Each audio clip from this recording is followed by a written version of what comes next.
Hey everyone, what's going on? Phoenix here. I'm super excited to be bringing you this Asheron's Call custom content video for Revenge of Metos. This is going to be part one of a two-part video because this quest is so huge that it has to be split up into two parts. The first thing you're going to want to do is head over to where the Nath Mom spawns and kill the Nath Sire. Of course, the Nath Sire killed me instead, but my summon got revenge for me. You're going to grab a Nath Chrysalis off the corpse.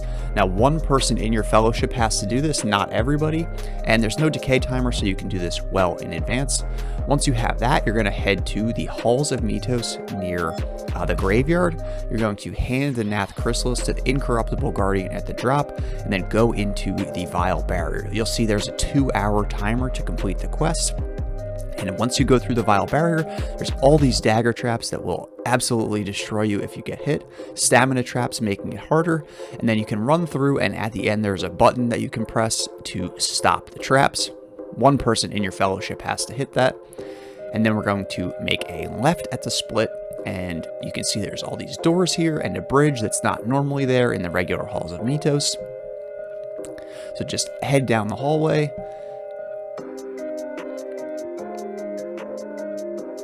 And we're going to encounter our first NPC, who is going to taunt us. Nergol says, "I welcome you, Asparians and other creatures. No doubt you have come seeking riches. You trespass into the unknown. Be assured by the belief that you will ultimately prevail, but you will not." And then a whole bunch of golems spawn.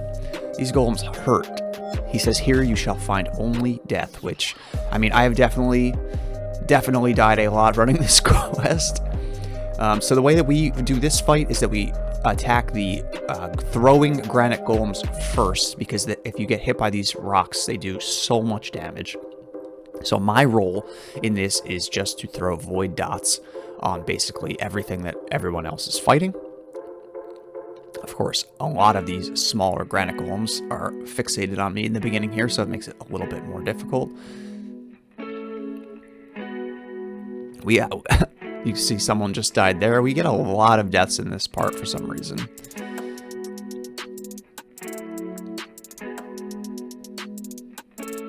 These are weak to bludgeon, so we use AR bludgeon weapons because they can be imperiled and vulnerable.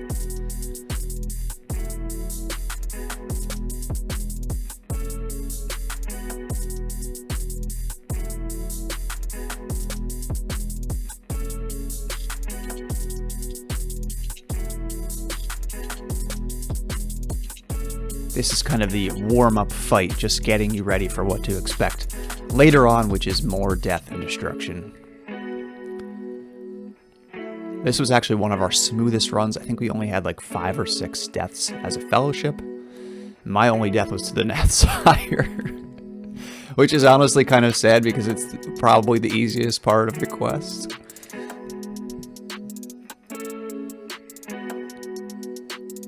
Once all of the Granite Golems are dead, a Adventurer's Hammer spawns on the ground over by the sarcophagus there. You can actually see it kind of that it opened up. And there's the Adventurer's Hammer that one person in your fellowship has to grab.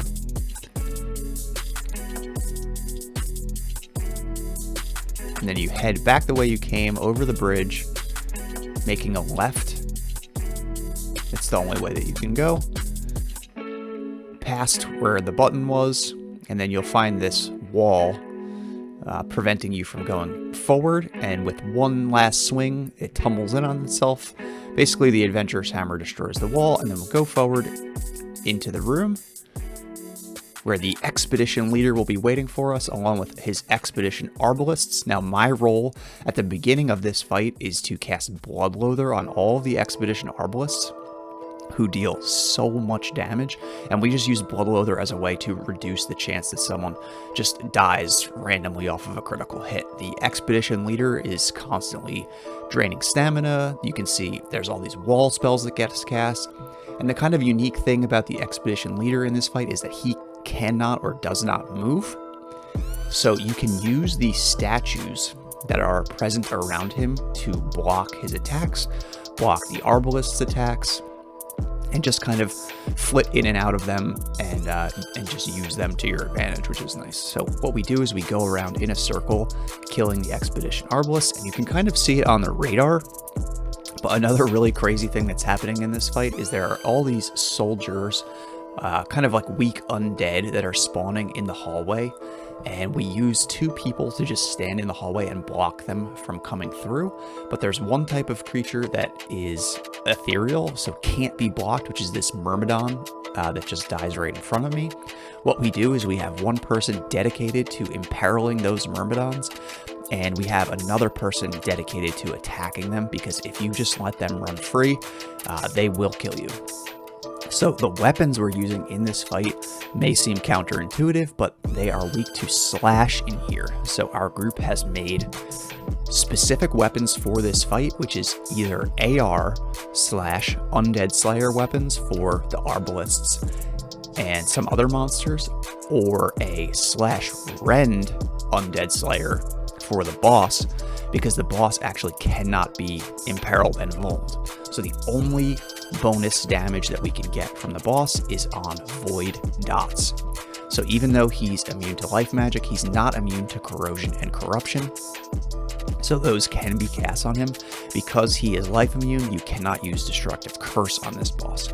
So here I switch to my Undead Slayer to get some extra damage going, and then we just start wailing in on the boss. The Myrmidons keep spawning, which is something that we just constantly have to control. And that's kind of a theme throughout this entire dungeon, is controlling the adds. So all of the monsters that spawn, you never want to let them get out of control. Now at about 75% health, which is coming up shortly, mages will start spawning around the edge of the room. And what we do when those spawn is we only target and kill the ones that are on the east side of the room, because those can hit our fellowship members that are blocking the hallway, and we really don't want those people to die. So we want to do everything we can to keep them alive, and that means killing the mages on the east side only. But before they spawn, we just wail on the boss as much as we can. And the other thing you can see is I have Expedition Myrmidon in my V-Sense, so I know when they spawn, but our fellowship is doing a great job of taking them out. And there the Expedition Sorcerer spawn, so we switch and start going after them. They go down pretty quick if the fellowship is working together. And that's the other theme of this dungeon, is working together. So everybody has a role, and everybody, if they are fulfilling that role properly, it's just kind of like a symphony, and everything works really well. If you have people kind of going off on their own, doing something they shouldn't be doing, or I don't know, making mistakes, then things can go downhill really quickly. It's not a dungeon that one person can carry. So once we get those east sorcerers down, we just go back to wailing on the boss. Now his shield blocks a ton of damage, so it's really important to get the positioning right. Melees should be on opposite sides of him, or if he moves, then switch to the other side so you can get behind him. The shield cannot be debuffed, his weapon can't be debuffed. You know, he's immune to creature magic, so really, like I said, the only debuffs we can do on him are the void dots, and they do make a huge difference. Now blasts do work pretty well. As you can see, I can hit him with 3 of them standing in this position.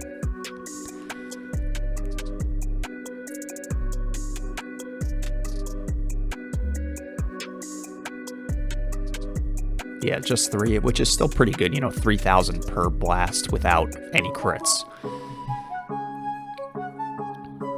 So because of that shield, a War Mage actually does a lot of damage against this guy.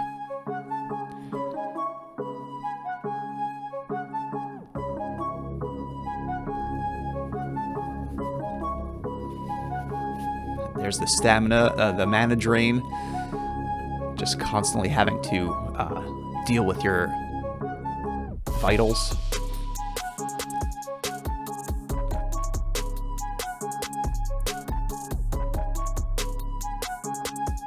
And there he goes, and he says, "At long last I have failed, and ill wind blows through the door."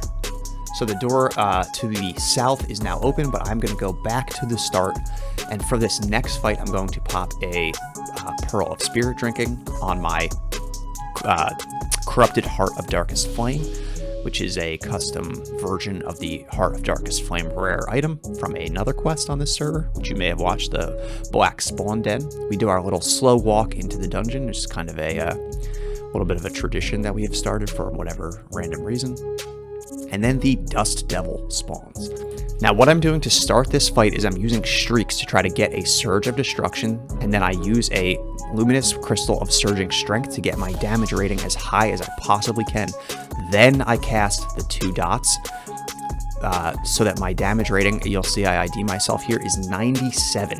And the way damage over time spells are currently working on the emulator, I don't know if this is correct or not, is that when you cast a new one, it refreshes the duration with the original skill and damage rating to, it just extends it. So as long as I don't let those damage over time spells expire, they're gonna be as if I have 97 damage rating for the rest of this entire fight. It makes a huge difference. You can see I don't do a lot of damage. I'm dealing like 7,000 per hit on this guy. So getting into the Dust Devil, basically what he does is he has 2 different moves, and you'll see I have them in my chat window at the front. He either spins wildly, which means he throws out a ring close range that will kill you, or he says the wind howls, and he'll throw out a wave, which is a long distance wave that if you get hit far away, you'll likely die to it. So what we do is when the wind howls, we run close to him, and when he spins wildly, we run away. You'll also see there's all these red dots coming up, and there's like some dust, and if you're in those, you move slowly, and you take some damage. Now, ads also spawn, which are these whirling dervishes. The thing to be aware of with the whirling dervishes is that they cast blade vulnerability, and you can see there's some blade, just regular war spells being thrown around, and if you're vulned, you'll get 1 hit by those. So you have to pay really close attention to what's being said, and you have to pay close attention to if you're vulned, and you have to pay close attention to where you're standing so you're not standing in any of that red dust. A lot going on in this fight. There's the red dust. It's really, really easy for someone to not be paying attention for a couple of seconds, or, just get unlucky and die, and then the whole thing can fall apart. So that's kind of why I went with the Surging Strength strategy, why I'm using the Spirit Drinking Crystal, because you want to get this boss down as quickly as you possibly can. The other thing that you can get debuffed with in here is Weight of the World, which I think the Dust Devil himself casts, and if you get Weight of the World, you move very slowly, so it makes it harder to get out of the red dust, makes it harder to dodge the waves, and just makes the whole fight a lot harder. Thankfully, it looks like I didn't get that cast on me here.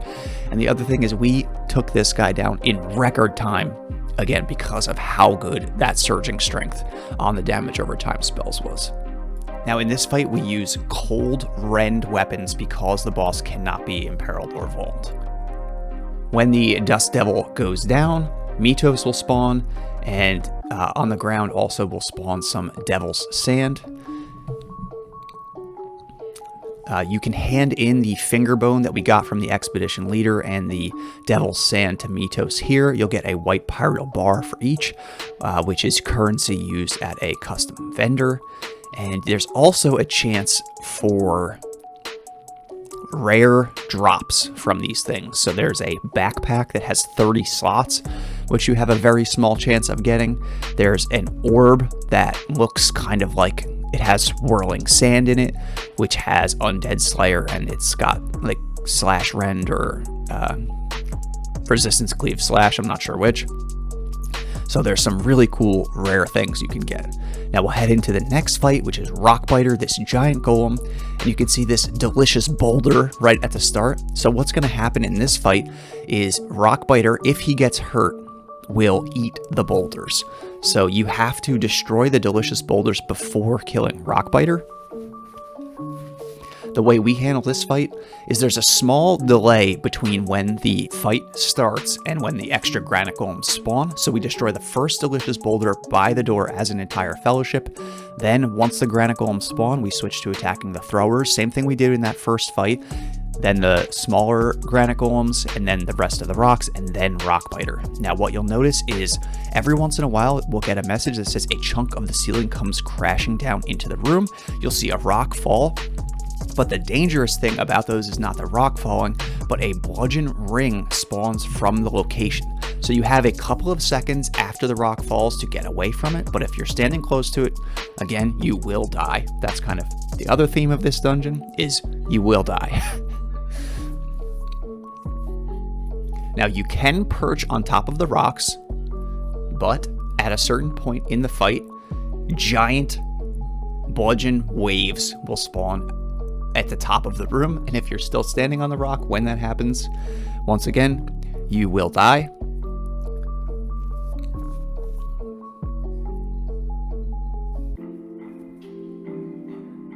Tusker Fist's super good in here. As you can see, there's another rock you got to get away from. Then we go to attacking Rockbiter. Rockbiter can be imperiled, vulned, debuffed in all its glory.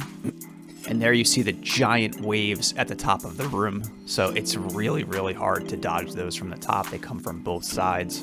So we've kind of just adopted a strategy of not trying to perch. And it's really not worth it. Maybe like in the very beginning of the fight, you can get a small advantage staying away from the small granite golems, but otherwise you just don't need to do it. So ads will continue to spawn throughout this fight, and you have to stay on top of them.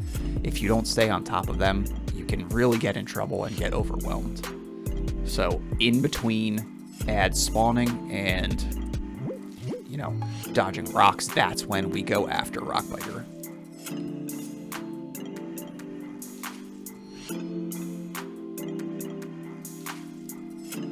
And my role again in this fight is pretty simply to throw dots on the boss and throw dots on ads when I have time.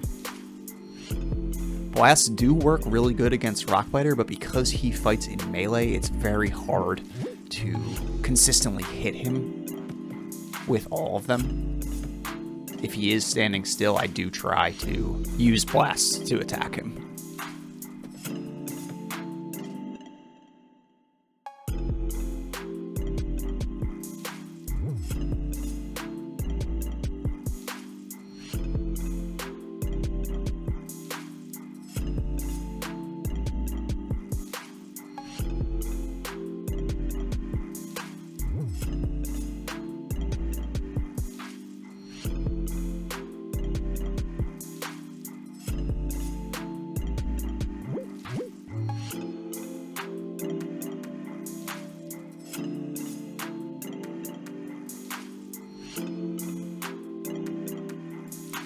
Here you'll see the message, Rockbiter looks around for a boulder and finds nothing there. His stomach grumbles, so that's why we destroy the boulders, because if there was a boulder there, he would go eat it and he would start recovering his health really, really fast.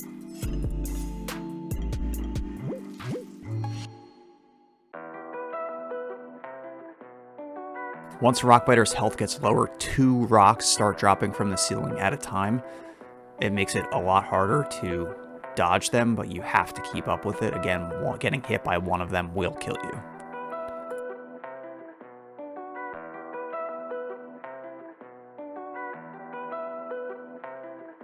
100 damage rating, 80% overpower. So melee D, that's one of the things I think that design principles of this dungeon maybe is they don't want you to be like stacking melee defense.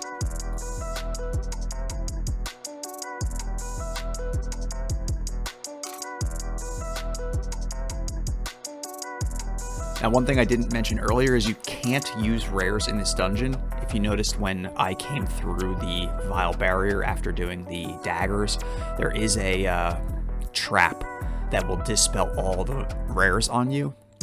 Now, the exception to that is spectral rares from the graveyard, which I use extensively throughout this fight, and you can use item rares because those, unlike item spells, which are auras, item rares get cast on the item, so the Dispel Trap can't dispel those, which is why I use the Pearl of Spirit Drinking on the rare orb.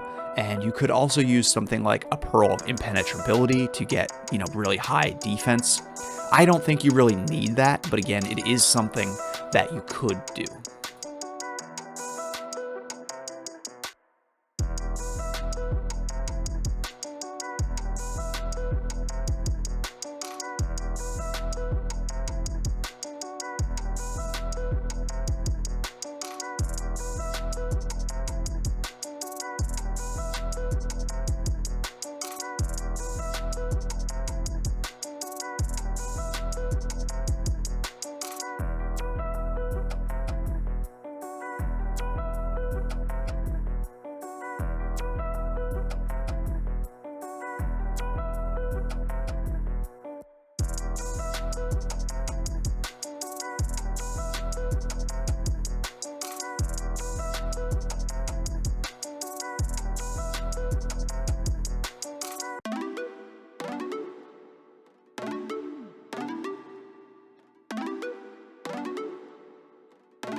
Rockbiter's getting close to the end, and we're just going to race him down as he's under 10%.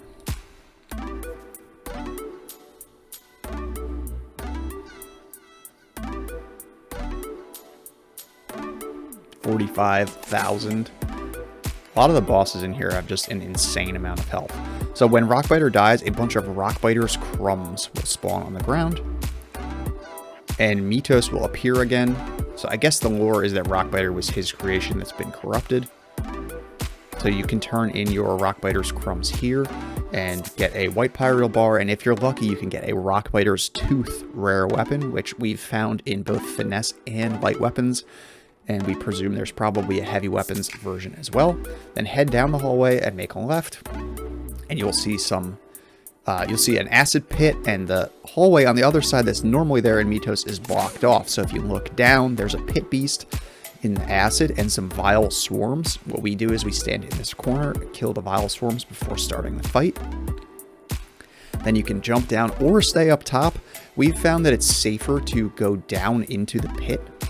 Now, if you stay up top, what's going to happen is every once in a while there will be a green message saying the north side or the south side is going to be bombarded with acid.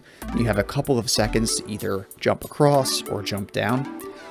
Our strategy is to just jump down into the acid pit. Now, the acid does deal a bunch of damage. So you can see I'm just consistently taking ticks of like 70 acid damage. I know some people in our fellowship switch to an entire acid-proof suit for this fight and the next fight. What I've done is I have one of my augmentations to reduce my acid damage now. So that's like 10% reduced damage. It does actually help.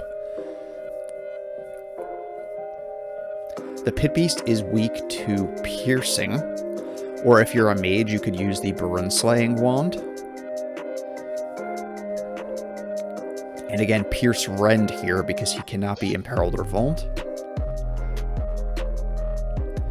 This fight, the strategy is one person or maybe a couple of people are keeping the vile swarms down while everybody else is focusing on the boss. It's pretty simple. Every once in a while, the Pit Beast may toss you up into the air, which takes you out of the fight, but it also prevents you from taking acid damage. We do have a healer in this fight, and the way we set it up is we try to fight in one corner while the healer is in the other corner. And that way the healer just has free access. It doesn't have to turn around or anything.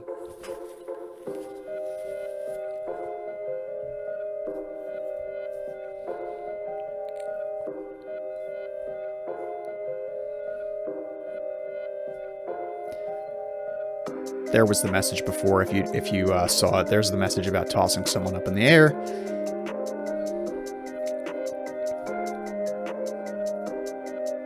There's the flings acid to the south side of the room, so I guess he's like throwing acid up.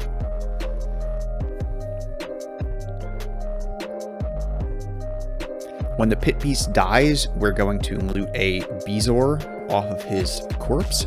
And if you're familiar with the Halls of Metos, you know that there is a secret passage down here. So we're going to head into that. Once everyone has their Bezoar, then we can all head down further into this hallway.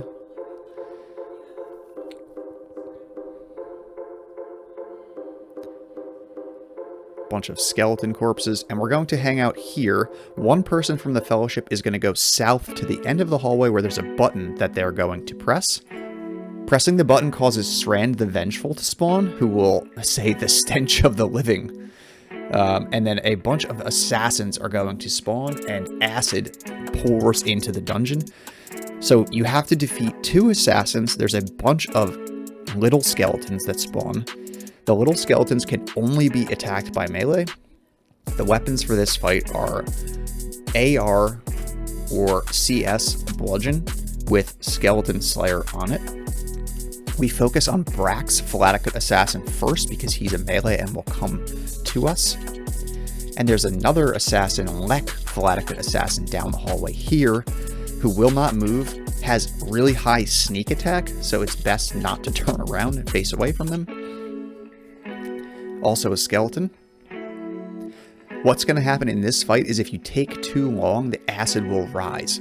The first level of acid only deals like 20 damage a tick, the second level deals 40, and there's actually a third level that deals even more damage. So this is really a race to beat this as fast as possible. Once both assassins go down, the door to the west is going to open. A lot of small skeletons are going to spawn, so we're going to try to kill them first, and then a primeval skeleton is at the back of this new room that you can access. This thing does a ton of damage, but we're going to try to take it down as quickly as possible. The other thing that you'll notice going on in this fight is the red dots are these green wisps. Now, these things basically throw acid bombs when they get to you.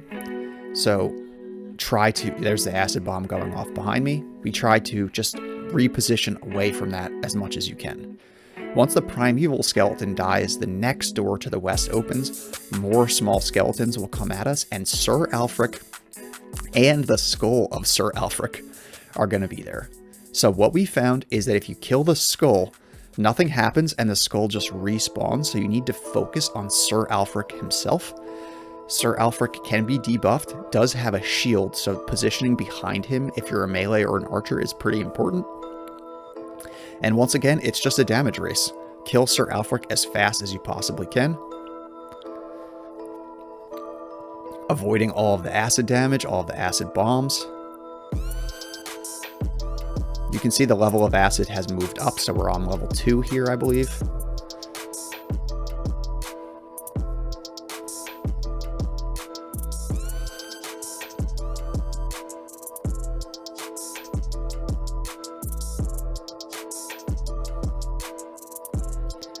And there you go. Once Sir Alfric is dead, all of the acid goes away, all of the skeletons die, and Sir Alfric's bones are left on the ground. Can use the Sir Alfric's bones to get a letter, a smoldering letter, and then head to the north, where a Metos will have spawned. Can hand over both the Bizor and the letter to get your rewards. So handing over the Bizor is going to get you a white pyreal bar, and handing over the letter will get you 30,000 luminance, 300 million experience, 3 white pyreal bars, and a seal of Sir Alfric.